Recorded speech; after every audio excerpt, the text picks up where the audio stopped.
নমস্কাৰ বন্ধুসকল, আজি হৈছে শুক্ৰবাৰ। দিনটোৰ কেইবাটাও গুৰুত্বপূৰ্ণ খবৰ আপোনালোকলৈ বুলি আগবঢ়াইছোঁ। প্ৰথমটো গুৰুত্বপূৰ্ণ খবৰ, 26 জানুৱাৰীৰ পূৰ্বে ৰাজপথত বাহন ওলোৱাৰ পূৰ্বে সাৱধান হওক। কাৰণ সুৰাপায়ী চালক, ছিটবেল্ট নিপিন্ধা, হেলমেট নিপিন্ধা চালকৰ বিৰুদ্ধে তীব্ৰ অভিযান। সুৰাপান কৰি বাহন চলালে ভৰিব লাগিব জৰিমনা। সুৰাপান কৰি গাড়ী চলালে 10,000 টকা জৰিমনা, 6 মাহ পৰ্যন্ত জেল হ'ব পাৰে।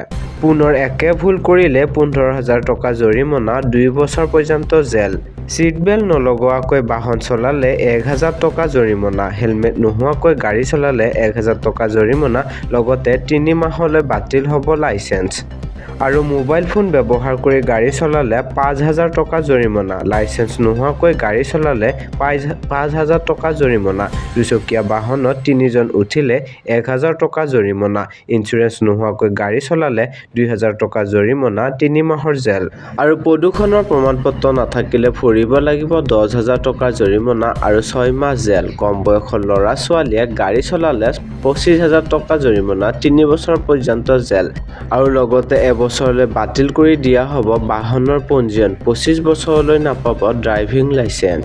আন এক গুৰুত্বপূৰ্ণ খবৰলৈ আগবাঢ়িছোঁ।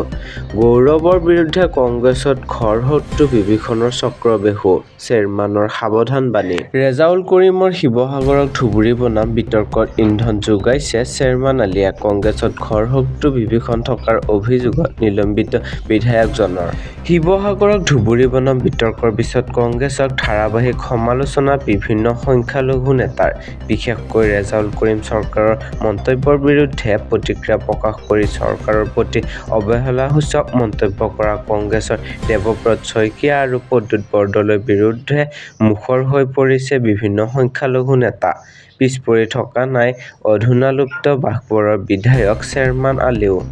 আৰু বন্ধুসকল, আন এক গুৰুত্বপূৰ্ণ খবৰলৈ যোৱাৰ আগতে ভিডিঅ'টি যদি ভাল লাগিছে প্লিজ লাইক, কমেণ্ট কৰি চেনেলটো ছাবস্ক্ৰাইব কৰি দিব। দ্বিতীয় বিবাহ কৰা স্বামীসকল সাৱধান হওক। মুকলি হ'ল চিএমৰ হেল্পলাইন নম্বৰ 114। স্বামীৰ বিৰুদ্ধে পোনপটীয়াকৈ মুখ্যমন্ত্ৰীক অভিযোগ দিব পাৰিব পত্নীয়ে আৰু লগে লগে হ'ব একশ্যন। স্বামীসকল যদি বিশ্বাসঘাতকতা কৰে অভিযোগ দিয়ক। এতিয়াৰ পৰা দ্বিতীয় বিবাহ কৰা স্বামীৰ বিৰুদ্ধে ডাইৰেক্ট মুখ্যমন্ত্ৰীক দিব পাৰিব অভিযোগ। দ্বিতীয় বিবাহ কৰা স্বামীসকল সেয়েহে সাৱধান হোৱাৰ সময়। আন এক গুৰুত্বপূৰ্ণ খবৰলৈ আগবাঢ়িছোঁ। বিধানসভা নিৰ্বাচনলৈ বিশেষ প্ৰস্তুতি কংগ্ৰেছৰ। প্ৰিয়ংকা গান্ধীক দিয়া হ'ল এনে গুৰুত্বপূৰ্ণ দায়িত্ব। ক্ৰমাগত তৃতীয়বাৰৰ বাবে দিছপুৰৰ মছনদত দখলৰ বাবে জোৰদাৰ প্ৰস্তুতি চলাইছে বিজেপিয়ে। ইফালে বিৰোধীৰ মাজত এতিয়া অব্যাহত মিত্ৰজোঁটৰ গঠনৰ কুচকাৱাজ। প্ৰধান বিৰোধী দল কংগ্ৰেছকো বিশেষ প্ৰস্তুতিৰে নিৰ্বাচনৰ যুঁজত অৱতীৰ্ণ হ'বলৈ সাজু হৈছে। দলটোৱে এক গুৰুত্বপূৰ্ণ দায়িত্ব নিয়োগ কৰিছে প্ৰিয়ংকা গান্ধীক।